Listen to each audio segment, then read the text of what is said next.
ನಿಮಗೆ ಇಷ್ಟು ಗೊತ್ತಿರಲಿ, ತುಂಬ ಸಂದರ್ಭದಲ್ಲಿ ನಮ್ಮ ದೇಹದ ತೂಕ ಯಾಕೆ ಜಾಸ್ತಿ ಆಗ್ತಾ ಇದೆ ಅನ್ನೋದೇ ನಮಗೆ ಗೊತ್ತಿರಲ್ಲ.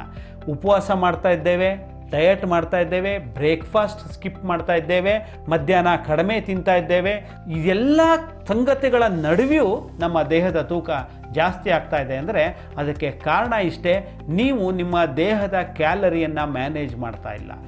ದೇಹದ ಕ್ಯಾಲರಿ ಮ್ಯಾನೇಜ್ ಮಾಡೋದು ಅಂದರೆ ಏನು ಹಾಗಾದರೆ ಅಂದರೆ BMR ಅಂತ ಕರಿತೀವಿ, ಬೇಸಲ್ ಮೆಟಬಾಲಿಕ್ ರೇಟ್. ನಮ್ಮ ದೇಹ ಯಾವುದೇ ಕೆಲಸವನ್ನು ಮಾಡದೇ ಇದ್ದಾಗ್ಯೂ, ನಮ್ಮ ಶರೀರ ಯಾವುದೇ ಚಟುವಟಿಕೆಗಳಲ್ಲಿ ತೊಡಗಿಸದೇ ಇದ್ದಾಗ್ಯೂ ನಮ್ಮ ಇಂಟರ್ನಲ್ ಆರ್ಗಾನ್ಗಳು ಕೆಲಸ ಮಾಡ್ತಾನೆ ಇರ್ತವೆ.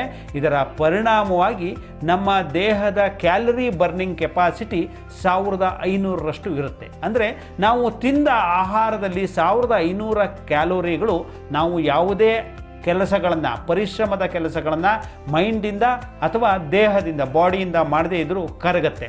ಆ 1500 ಕ್ಯಾಲರಿಯಷ್ಟು ನಾವು ತಿನ್ನಲಿಕ್ಕೆ ಪರ್ಮಿಟಬಲ್ ಪ್ರತಿದಿನ.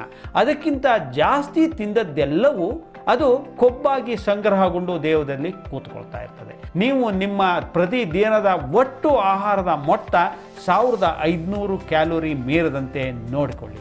Thank you very much.